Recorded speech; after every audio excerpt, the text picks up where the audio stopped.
हमारे पास एक्सरसाइज 6.4 का question number क्या है, how many terms of the series. तो हम क्या करते हैं, हमारे पास सीरीज गिवन है, हमने n निकालना है, नंबर ऑफ टर्म्स निकालना है जो इस सीरीज में है। तो अगर आप देखिए हमारे पास सीरीज है, सीरीज की जो फर्स्ट टर्म है वो क्या है -7, और यहाँ से d अगर हम निकाल लें तो क्या हो जाएगा, इस टर्म को इसमें से माइनस कर दें, -4 -7, तो यहाँ से क्या आ जाएगा -4 + 7, और रिजल्ट क्या आ जाएगा हमारे पास 3। d हमारे पास क्या आ गया है 3।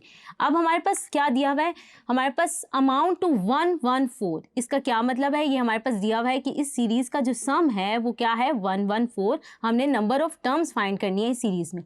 तो अगर हम देखें तो ये हमारे पास क्या हो जाएगा, SN क्या हो जाएगा 114। तो अब हम जनरल फार्मूला लिख लेते हैं SN का, वो होता है SN = n/2 2a + n-1 d। ये मैंने जनरल फार्मूला लिख लिया है। अब यहाँ पे n क्या है हमारे पास जो है वो हमने फाइंड आउट करना है। तो बाकी हम टर्म्स जो हमारे पास गिवन है उनको वैल्यू पुट कर देते हैं। जैसे कि a हमारे पास गिवन है -7, n एज इट इज़ रहेगा, और d की वैल्यू हमने निकाली है 3, उसको हम प्लग कर देते हैं। तो यहाँ से हम n के लिए सॉल्व कर लेते हैं। हमारे पास SN की वैल्यू है 114 n/2, ये क्या आ जाएगा -14 + 3n-3। यहाँ से अगर 2 हम उधर जाके मल्टीप्लाई कर दें तो ये क्या आ जाएगा 228। ये क्या बन जाएगा, इसको मैं ब्रैकेट्स को ओपन कर लेती हूँ, तो ये क्या आ जाएगा -14n। पहले ब्रैकेट के अंदर टर्म्स को सॉल्व कर लेते हैं, फिर ब्रैकेट ओपन करेंगे। यहाँ से क्या आ जाएगा -14 - 3 -17 + 3n।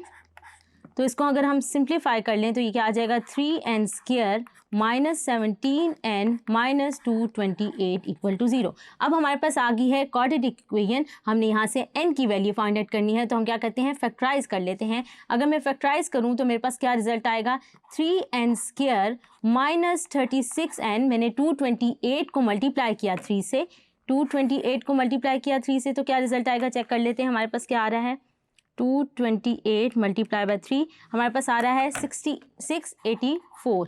हमारे पास 684 n² के हमने ऐसे फैक्टर बनाने हैं कि हम ऐड या सब्ट्रैक्ट करें तो हमारे पास क्या है -17n, और मल्टीप्लाई करें तो -684 n² आए। तो हम क्या करते हैं, हमारे पास कौन से ऐसे फैक्टर होंगे, अगर हम देखें तो ये क्या आ जाएगा मेरे पास -36n + 19n।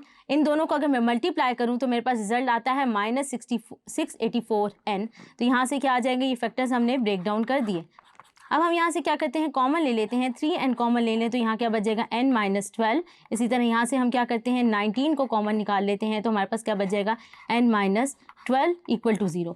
तो यहाँ से हमारे पास दो वैल्यूज़ आ जाएंगी, n = 12, और दूसरी जो वैल्यू आएगी वो क्या आएगी -19/3। क्योंकि हमारे पास n जो होता है वो इंटीजर होता है, तो ये वैल्यू जो है वो एक्सेप्टेबल नहीं है, तो n12 जो है वो क्या होगी एक्सेप्टेबल। तो हम ये लिख लेते हैं नॉट पॉसिबल, इस पर लिख लेते हैं। तो n हमारे पास क्या आ गया है, n = 12। तो हमने क्या करना था, नंबर ऑफ टर्म्स फाइंड करनी थी इन गिवन सीरीज, तो हमने वही कर लिया और n की वैल्यू आ गई 12। होप्स आपको ये क्वेश्चन समझ आया होगा। Thank you.